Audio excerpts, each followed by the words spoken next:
Assalamualaikum warahmatullahi wabarakatuh. Alhamdulillah bertemu lagi kita pada siri Tasawuf Islam tingkatan 5. Dan hari ini kita akan mempelajari pelajaran 2 iaitu sistem kewangan Islam, jenis-jenis muamalah. Dan di akhir PDP nanti mudah-mudahan pertama pelajar akan dapat menyatakan pengertian al-wadi'ah, al-mudharabah, al-murabahah, al-musyarakah, al-rahnu, al-ijarah, al-bai' di taman ajir dan at-takaful. Yang kedua, pelajar dapat menjelaskan tujuan kepelbagaian jenis muamalah. Yang ketiga, dapat menerangkan keperluan kepada kepelbagaian jenis muamalah. Yang keempat, dapat menghuraikan kesan kepelbagaian jenis muamalah terhadap individu, masyarakat dan negara. Yang kelima, dapat menerangkan ciri-ciri persamaan dan perbezaan setiap jenis muamalah tersebut. Dan yang keenam, dapat menjelaskan konsep ta'awud dalam sistem muamalah Islam. Okey, mari kita lihat apakah yang dimaksudkan dengan al-wadi'ah. Okay, al-wadi'ah dari segi bahasa bermaksud meninggalkan atau meletakkan, iaitu meletakkan sesuatu barangan pada orang lain untuk dipelihara atau dijaga. Ini segi bahasa, pengertian segi bahasa.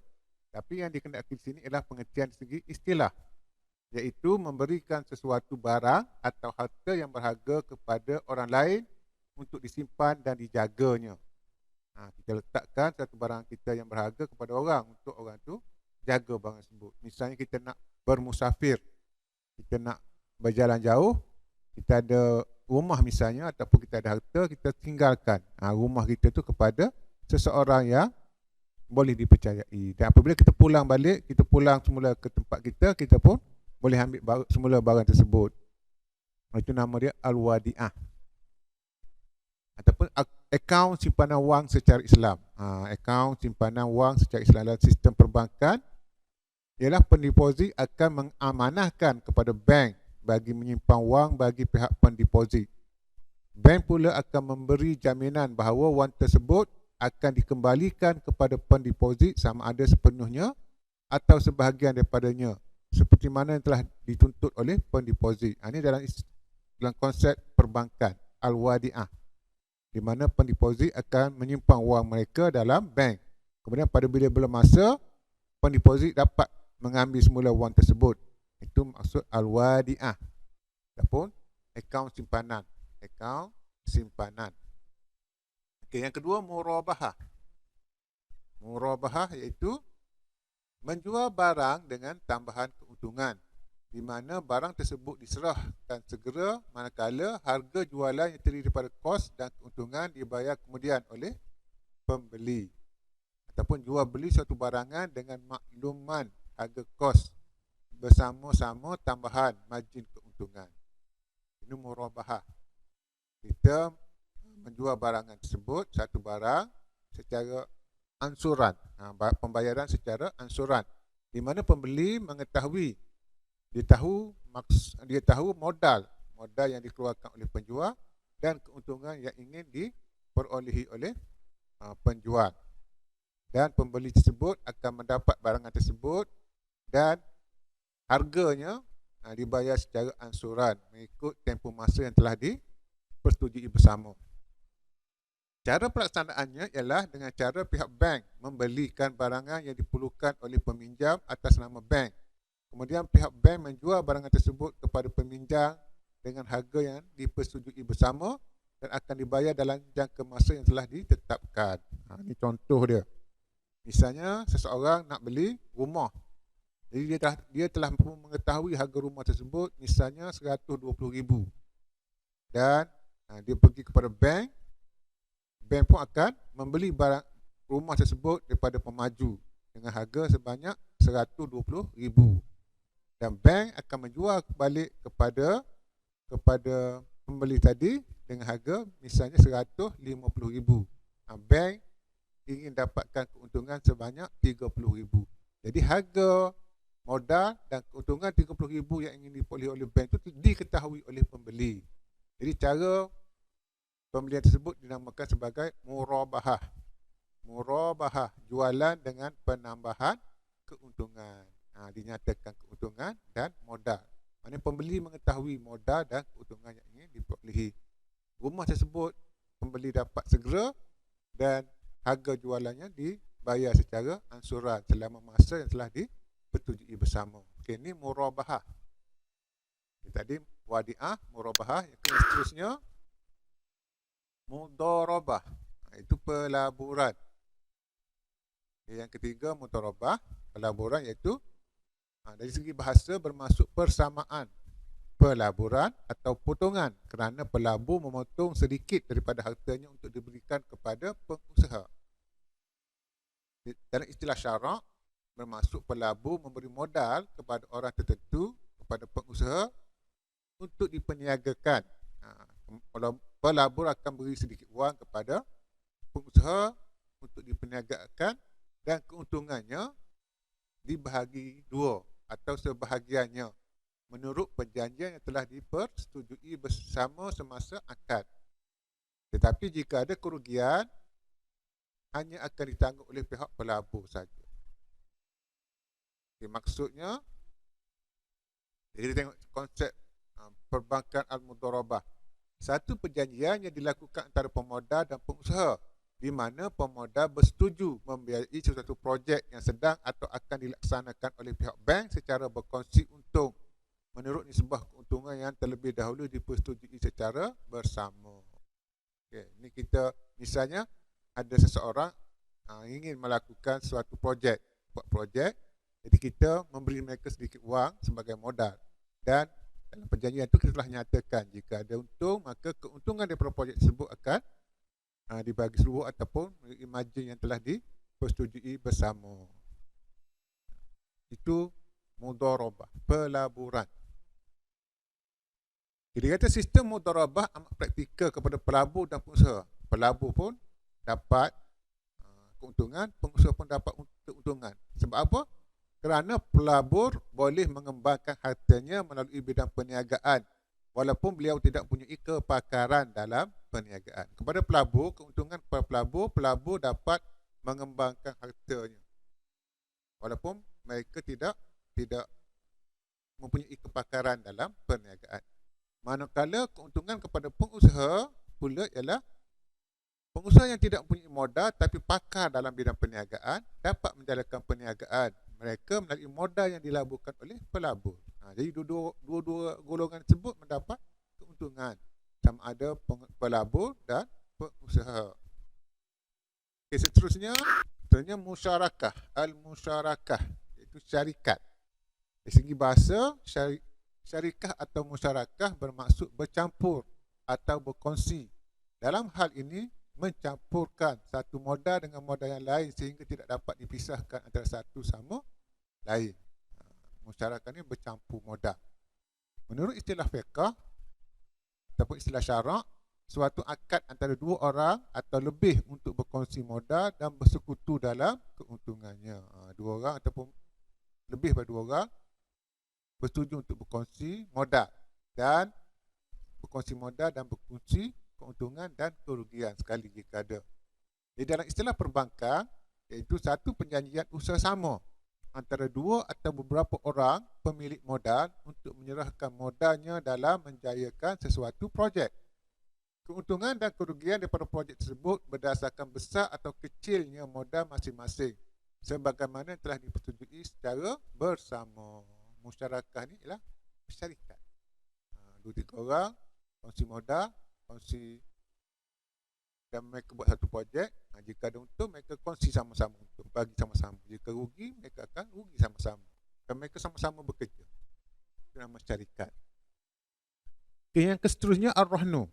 Ar-rahnu ni ialah pada istilah syarak ialah menjadikan suatu barang yang berharga sebagai cagaran bagi suatu hutang, dan barang tersebut akan menjadi bayaran sekiranya dia tidak berdaya membayar hutang dalam jangka masa yang telah ditetapkan. Ini ar-rahnu, cagaran. Istilah dia cagaran, menjadikan suatu barangan yang berharga sebagai cagaran bagi sesuatu hutang, dan cagaran tersebut akan menjadi bayaran jika hutang tersebut tidak dapat dibayar dalam jangka masa yang telah ditetapkan. Menurut istilah perbankan, ar-rahnu bermaksud kontrak. Kontrak di mana aset yang berharga dijadikan sebagai cagaran untuk pinjaman dan bank berhak menjual cagaran tersebut sekiranya pelanggan gagal menjelaskan hutangnya dalam masa waktu yang telah ditetapkan ataupun sistem pajak gadai secara Islam. Ini maksud ar-rahnu. Seterusnya, istilah yang seterusnya iaitu al-ijarah. Ijarah itu sewaan. Maksud sewaan. Dari segi istilah, al-ijarah bermaksud satu perjanjian. Perjanjian yang membolehkan seseorang itu mengambil faedah atau manfaat daripada milik orang lain dengan membayar bayaran yang tertentu. Satu perjanjian antara dua orang dan untuk mengambil manfaat daripada harta orang lain dengan dikenakan sedikit bayaran. Itu nama al-ijarah. Itu sewaan. Okay, seterusnya al-bai' di taman ajil. Jualan dengan bayaran tertangguh. Maksudnya itu kontrak jual beli untuk membeli suatu barangan dengan bayaran harga secara tertangguh termasuk keuntungannya sekali. Pelanggan dibolehkan membayar secara ansuran mengikut tempoh yang telah dipersetujui secara bersama ataupun sistem jual beli barangan secara ansuran. Contoh, bagi contohnya, pembeli membeli sebuah kereta dengan harga RM50,000 dengan bayaran penuhnya ditangguhkan sehingga kepada 60 bulan. Pembeli akan bayar harga tersebut sebanyak jumlah yang telah dipersetujui setiap bulan sehingga cukup harga jualan tersebut. Itu al-bai' di taman ajil. Okey. Beza apa dia bai' di taman ajil dengan tadi kita belajar al-murabahah. Sama-sama bayar secara ansuran. Okey, beza antara al-bai' di taman ajil dengan al-murabahah ialah al-murabahah tadi pembeli telah pun mengetahui modal dan keuntungan yang ingin diperolehi oleh penjual. Tetapi al-bai' di taman ajil pembeli tidak mengetahui modal penjual dan keuntungan yang ingin diperolehinya. Walaupun sama-sama bayar secara ansuran. Itu beza dia. Dan biasanya al-bai' di taman ajil ni dia beli barang-barang yang kecil yang harganya lebih murah. Al-murabahah ni barangan yang lebih mahal harganya. Okay, seterusnya al-takaful. Apa dia takaful? Takaful ialah menjamin, menjaga atau memelihara. Segi istilah syarak ialah gabungan anggota masyarakat untuk saling menjamin dan tolong-menolong bagi meringankan beban orang perseorangan serta menjauhkan kerosakan yang menyusahkan. Ini al-takaful. Dalam istilah perbankan, takaful dikenali sebagai dengan nama kontrak insurans Islam. Kontrak insurans Islam di mana sekumpulan ahli bersetuju untuk menjamin sebarang kerosakan atau kerugian yang berlaku ke atas mana-mana ahlinya. Sistem insurans secara Islam. Okey. Maksudnya beberapa orang dia buat satu perjanjian. Misalnya 5 orang buat perjanjian, setiap bulan kita carumkan sebanyak RM10 seorang. Tapi jika terdapat dalam kalangan kita ni, dalam kumpulan 5 orang ni yang mengalami suatu musibah, maka duit tersebut, duit yang dikumpul tu akan diberi kepada anggota yang ahli yang mengalami musibah tersebut bagi meringankan beban mereka. Itu maksud insurans, takaful. Perbezaan antara insurans Islam atau takaful dengan insurans konvensional. Di Malaysia ni kita ada dua, takaful dan konvensional. Takaful tidak mengandungi unsur-unsur gharar, ketidakpastian dalam urusan perniagaan. Tetapi insurans konvensional mempunyai gharar, ketidakpastian, kerana apabila tidak berlaku tuntutan, syarikat insurans akan mendapat semua keuntungan. Sementara peserta tidak mendapat sebarang keuntungan. Jika dalam satu tempoh masa yang telah ditetapkan, biasanya setahun, tidak berlaku tuntutan, maka kalau insurans konvensional, maka syarikat insurans tersebut akan mendapat 100% keuntungan. Tetapi dalam istilah takaful, keuntungan, jika dalam kumpulan tersebut mereka tidak membuat tuntutan, maka keuntungan daripada perniagaan tersebut akan dibahagi sesama ahli. Okay. Dalam takaful juga yang kedua tidak terdapat unsur maisir, itu unsur-unsur perjudian, untung nasib. Tidak ada unsur-unsur untung nasib, perjudian. Tetapi dalam insurans konvensional terdapat unsur-unsur maisir. Contohnya dia kata peserta yang membayar premium yang kecil dengan mengharapkan wang yang lebih besar jumlahnya. Peserta akan kehilangan wang premium apabila peristiwa yang ingin dilindungi tidak berlaku. Dan syarikat insurans akan rugi jika terpaksa membayar tuntutan yang melebihi jumlah premium yang diterima. Okey, yang kedua ni, perbezaan dia, at-takaful ni dia tidak ada unsur-unsur judi. Maksudnya orang masuk melabur ataupun mencarum dalam takaful ni, walaupun dinyatakan dinyatakan perlindungan yang akan diperolehinya, tetapi mereka bukanlah konsepnya bukanlah mereka mengharapkan perlindungan tersebut, tetapi dalam konsep takaful ni mereka lebih kepada tolong menolong, Okay. Tetapi dalam insurans konvensional dia masuk insurans tersebut dan memang mengharapkan jika berlaku sebarang musibah yang dilindungi, maka mereka akan mendapat keuntungan yang berlipat kali ganda. Macam unsur-unsur judi nasib, bergantung pada nasib. Jika mereka mengalami musibah, maka mereka akan mendapat keuntungan yang berlipat ganda walaupun premium yang dibayar itu masih kecil, sedikit, tapi keuntungannya akan berlipat kali ganda jika berlaku sebarang kemalangan. Itu beza dia. Okay?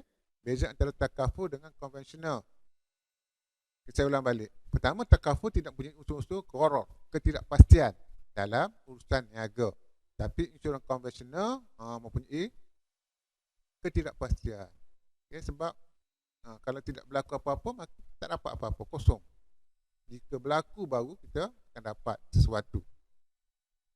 Jadi istilah dia judi, nasib, bergantung kepada nasib. Takaful tidak ada bergantung pada nasib. Okay? Tetapi konvensional dia ada unsur-unsur perjudian, maisir.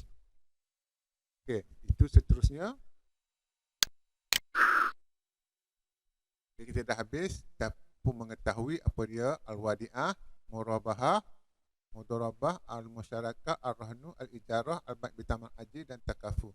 Okay, saya ulang balik. Wadi'ah ni ialah akaun simpanan. Kita meletakkan suatu barangan yang berharga, misalnya duit, kepada satu pihak, iaitu bank, untuk disimpan. Dan duit tersebut, harta tersebut dapat diambil pada bila-bila masa yang kita kehendaki. Okay. Itu al-wadi'ah. Al-mudharabah ialah pelaburan. Okay. Kita meletakkan modal kita kepada seorang untuk diperniagakan. Jika ada keuntungan, maka kita akan mendapat untung. Jika rugi, maka kita seorang yang akan rugi. Pengusaha tidak akan rugi. Seterusnya al-murabahah. Murabahah ni jual beli. Satu kontrak jual beli di mana penjual menyatakan, menjelaskan kepada pembeli modal dan keuntungan yang ingin diperolehinya.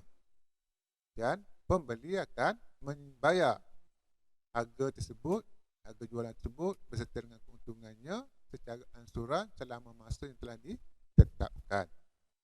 Al-musyarakah ni ialah syarikat. Beberapa orang berkongsi modal dan berkongsi tenaga usaha untuk melaksanakan suatu projek ataupun suatu perniagaan. Jika terdapat keuntungan, maka mereka semua akan mendapat keuntungan, dan jika terdapat kerugian, maka semua akan mendapat rugi.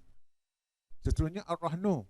Ar-rahnu ialah sistem pajak gadai secara Islam, di mana seseorang meletakkan satu barangan yang berharga, misalnya emas, perak dan sebagainya, ataupun rumah, sebagai cagaran untuk mendapat hutang. Okay, dia nak hutang wang dengan seseorang dalam jumlah yang banyak, jadi dia kena ada cagaran. Okay, cagaran itu barang yang berharga. Sebab apabila mereka gagal untuk membayar hutang tersebut dalam waktu masa yang telah ditetapkan, maka barang yang berharga tersebut akan dijual. Dan pemegang gadai tadi akan menjual barangan tersebut dan mengambil jumlah hutang yang dihutang oleh penggadai. Okay? Dia akan ambil jumlah hutang dia dan selebihnya akan dipulangkan kepada penggadai. Seterusnya al-ijarah, sewaan, di mana kita mendapat manfaat daripada satu barangan orang lain atau orang lain, kita dapat manfaat daripada barangan tersebut seperti kereta atau rumah dengan kita membayar sejumlah wang untuk mendapatkan manfaat daripada barangan tersebut. Seterusnya al-bai' bi taman ajil, jualan dengan bayaran yang tertangguh. Ini bayar membeli barang secara ansuran, bayaran secara ansuran. Jadi kita beli satu barang misalnya harga RM100, kita bayar secara ansur-ansur selama setahun misalnya. RM100 selama 10 bulan, RM10 sebulan. Habis masa, habis. Itu al-bai' bi taman ajil. Dan last kali takaful. Takaful ni insurans secara Islam. Sistem insurans secara Islam. Di mana beberapa orang, mereka berpakat, bersetuju untuk saling tolong menolong antara satu sama lain jika terdapat ahli ataupun kumpulan ahli dalam kumpulan mereka mengalami sesuatu musibah. Jadi setiap orang dalam kumpulan tersebut akan melabur, akan mencarum sejumlah wang pada setiap bulan. Cukup masa setahun jika tidak ada orang pun yang ditimpa bencana ataupun, maka wang tersebut akan dibahagikan sama rata dengan kumpulan masing-masing. Itu takaful. Saya harap pelajar telah faham apa yang dimaksudkan dengan al-wadi'ah, al-mudarabah, al-murabahah, musyarakah, ar-rahnu, al-ijarah, al-bai' bi taman ajil dan takaful. Seterusnya kita nak jelaskan, nak menerangkan mengapa terdapat pelbagai jenis muamalah tersebut. Mengapa ada beberapa jenis tu? Sebab apa? Ini tujuan dia, sebabnya pertama untuk mengajar manusia supaya sentiasa hidup bersatu padu, tolong menolong dan bekerjasama dalam mengembangkan ekonomi melalui sistem muamalah Islam seperti masyarakat, ijarah dan jual beli. Iaitu supaya manusia sentiasa tolong menolong dan bekerjasama antara satu sama lain. Misalnya masyarakat, tolong menolong. Sewaan, tolong menolong. Orang kaya menolong orang miskin melalui sistem ijarah, menyediakan rumah ataupun kereta untuk disewa. Orang miskin tolong orang kaya dengan menyewa rumah tersebut. Yang kedua, untuk memastikan kehidupan manusia sentiasa berperaturan dan menghindarkan perbuatan zalim, penganiayaan dan penindasan ke atas golongan yang lemah seperti riba, penipuan, merampas hak orang lain dan sebagainya.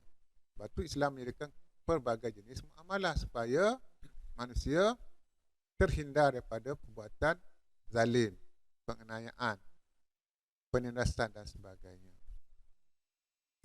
Jadi manusia boleh melakukan sistem ekonomi mereka, boleh berniaga dengan cara yang sesuai bagi mereka.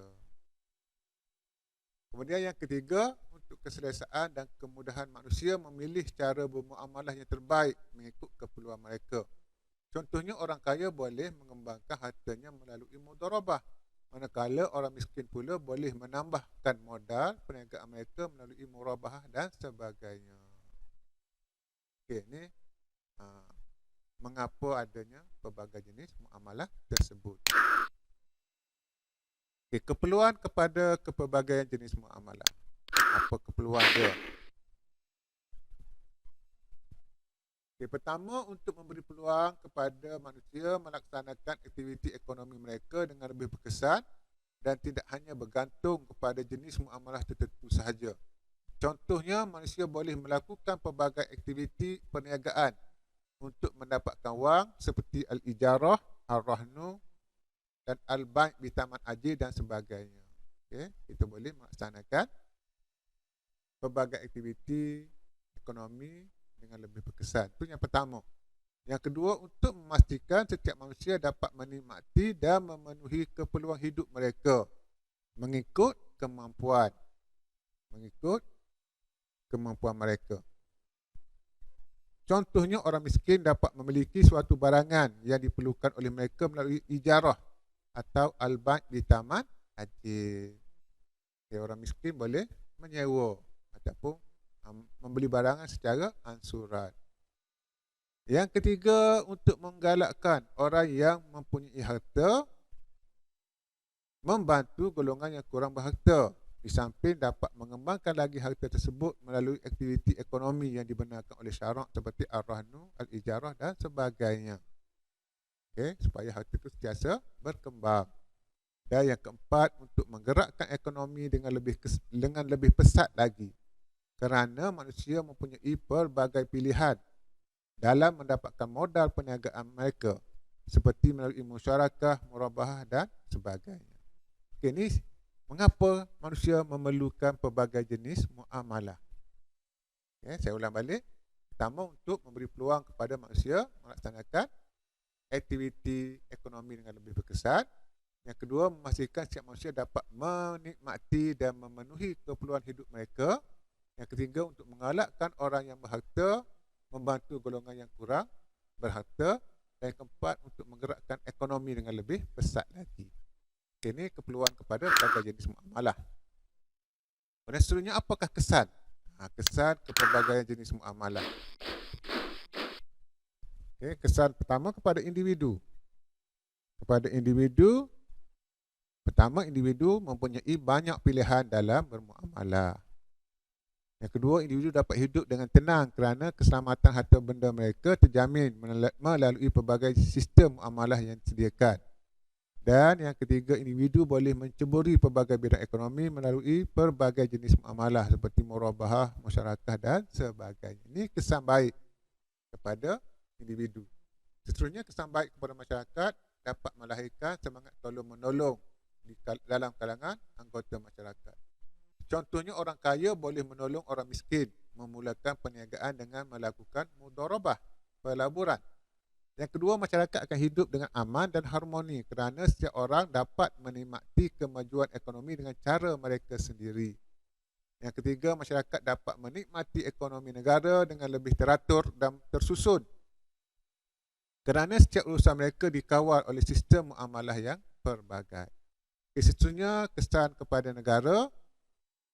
Pertama, sistem ekonomi negara berjalan lancar kerana terdapat pelbagai jenis muamalah yang boleh dilakukan oleh rakyat. Yang kedua, negara akan menjadi pusat keuangan yang disegani oleh negara luar kerana mempunyai sistem muamalah yang berkesan bagi memajukan ekonomi. Dan yang ketiga, ekonomi negara akan bertambah maju dan mendapat pengiktirafan masyarakat antarabangsa kerana semua rakyat dapat memainkan peranan yang berkesan dalam memajukan sistem ekonomi. Ini kesan kepada kepelbagaian jenis muamalah tersebut. Okey, saya harap pelajar dapat memahami apa yang kita bincangkan pada kali ini. Okey, seterusnya, ciri-ciri persamaan dan perbezaan setiap jenis muamalah tersebut. Apa beza dia dan apa persamaannya? Okey, yang pertama, jenis muamalah al-wadi'ah, al-mudharabah dan al-musyarakah. Ini semua jenis simpanan ni, simpanan. Persamaannya, salah satu bentuk simpanan dan pelaburan wang. Ini simpanan. Al-wadi'ah ni simpan, mudharabah pun simpan, musyarakah pun simpan, di mana kita menyimpan wang.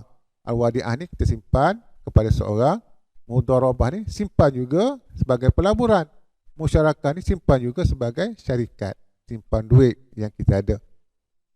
Tapi perbezaan dia, simpanan secara wadi'ah ni kita tidak mendapat sebarang keuntungan daripada wang yang disimpan. Disimpan wang secara wadi'ah, kita tak dapat keuntungan. Tetapi al-mudharabah, kita simpan, tapi risiko mendapat keuntungan dan kerugian adalah tinggi. Okey, kita tidak, mana penyimpan, pelabur tidak terlibat dengan urusan perniagaan tersebut. Itu mudharabah. Al-musyarakah, keuntungan dan kerugian bergantung kepada prestasi syarikat. Musyarakah ni dia melabur dan dia bekerja dalam syarikat tersebut. Itu musyarakah. Jadi keuntungan dan kerugiannya bergantung kepada prestasi syarikat. Ini persamaan dan perbezaan antara wadi'ah, mudharabah dan musyarakah. Boleh Okey, seterusnya al-murabahah dan al-bai' bitaman ajil. Dua-dua ni merupakan kontrak jual beli barangan yang melibatkan pembayaran boleh dilakukan secara ansuran. Pembayarannya dilakukan secara beransur-ansur. Murabahah dan bitaman ajil. Perbezaan dia, murabahah ni ialah kontrak yang melibatkan jual beli barangan tertentu oleh seseorang dan orang tersebut pula menjual barangan itu kepada orang lain dengan dikenakan sedikit keuntungan. Murabahah ni, penjual dan pembeli mengetahui modal dan keuntungan. Okay? Tetapi al-bai' bitaman ajil, pembelian sesuatu barangan dengan bayaran dilakukan secara ansuran. Dia bai' bitaman ajil ni penjual ataupun pembeli tidak mengetahui modal dan keuntungan yang dikendaki oleh penjual. Dan biasanya al-bai' bitaman ajil ni barangan yang murah. Tapi al-murabahah ni barangan yang beratus-ratus ribu. Biasanya begitulah. Okay, seterusnya al-rahnu dengan al-ijarah. Al-rahnu dan ijarah adalah merupakan persamaan dia. Salah satu cara menolong orang yang dalam kesusahan dan mendapat faedah keuangan atau perkhidmatan. Al-rahnu ni cara kita tolong orang kaya menolong orang susah, orang miskin. Begitu dengan al-ijarah. Okay, perbezaan dia, kalau ar-rahnu pinjaman wang atau barangan yang berharga tapi mesti diletakkan sesuatu yang berharga sebagai cagaran. Okay, kena ada cagaran. Biasanya emas ataupun perak ataupun barang yang berharga. Manakala al-ijarah, kontrak sewaan sesuatu barangan yang berharga kepunyaan orang lain dengan dikenakan sedikit bayaran. Itu perbezaan dia. Okay, jadi pelajar saya rasa pelajar telah pun boleh memahami apa yang telah kita bincangkan. Okay, akhir sekali konsep ta'awun, tolong-menolong. Tolong-menolong dalam muamalah Islam. Bagaimana berlakunya tolong-menolong? Okey, ta'awun ialah bekerjasama kepada perkara yang boleh membawa kebaikan seperti dalam bidang perniagaan, sewa-menyewa, gadaian dan syarikat. Itu maksud ta'awun, tolong-menolong kepada bekerjasama kepada perkara yang membawa kebaikan. Tolong-menolong kepada perkara kebaikan. Okay, contoh kegiatan muamalah Islam dalam melaksanakan konsep tolong-menolong dan bekerjasama. Okay, dia bagi contoh. Di sini contoh dia sewa, ijarah. Melalui kegiatan sewa, menyewa, masyarakat dipupuk dengan sifat tolong-menolong. Di mana golongan berada menolong golongan kurang berada mendapatkan barangan mereka secara sewaan. Okay, yang kedua, melalui aktiviti jual beli. Dapat membantu orang yang memerlukan barangan tertentu mendapatkan barangan tersebut dengan mudah. Okay, yang ketiga, melalui aktiviti pajak gadai dapat membantu orang yang dalam kesusahan untuk mendapat wang tunai dengan segera. Okay, ini contoh kegiatan berlakunya ta'awun dalam sistem muamalah Islam. Okay, tidak ada penindasan. Berbeza dengan sistem konvensional. Dia tolong juga orang tapi dia tindas balik orang. Contohnya riba. Riba dalam hutang. Nak berhutang boleh tapi kena bayar lebih daripada apa yang kita hutang. Itu berlakunya penindasan terhadap orang yang miskin ataupun orang yang memerlukan pertolongan. Okay, jadi kita telah, saya harap pelajar-pelajar telah pun mengetahui, telah memahami apa yang kita pelajari pada kali ini. Okay, sebagai rumusan, Islam telah menyediakan pelbagai cara bermuamalah untuk kesenangan dan keselesaan hidup manusia menjalani kehidupan seharian mereka. Yang kedua, kepelbagaian sistem muamalah Islam tersebut dapat memperluas dan memperkukuhkan lagi semangat tolong-menolong di kalangan masyarakat. Yang ketiga, sistem muamalah Islam akan memperkasakan sistem ekonomi sesebuah negara. Ini sebagai rumusan apa yang telah kita pelajari pada kali ini. Okay, sebagai penilaian, okay, pelajar boleh, saya akan bagi link ni di dalam komen. Pelajar boleh. Okay, jadi muamalah Islam, pelajar boleh tarik, tarik letak sini. Misalnya kontrak jual beli suatu barangan dengan keuntungan yang dikendaki diketahui dan dipersetujui bersama dan pembeli membayar harga tersebut secara beransur-ansur. Ini apa? Ini al-murabahah. Kita tarik di situ. Dan seterusnya. Itu saja pada kali ini. Mudah-mudahan apa yang telah kita bincang pada kali ini sedikit sebanyak dapat memberi pengetahuan dan dapat pelajar-pelajar dapat memahami istilah-istilah dalam sistem muamalah Islam. Okay, itu saja pada kali ini. Apa yang baik datang daripada Allah, apa yang buruk kelemahan saya. Kita sudahi pertemuan kita dengan baca tasbih kafarah dan surah Wal Asr. سبحانك اللهم وبحمدك أشهد أن لا إله إلا أنت أستغفرك وأتوب إليك. أعوذ بالله من الشيطان الرجيم. بسم الله الرحمن الرحيم. والعصر إن الإنسان لفي خسر إلا الذين آمنوا وعملوا الصالحات وتواصوا بالحق وتواصوا بالصبر.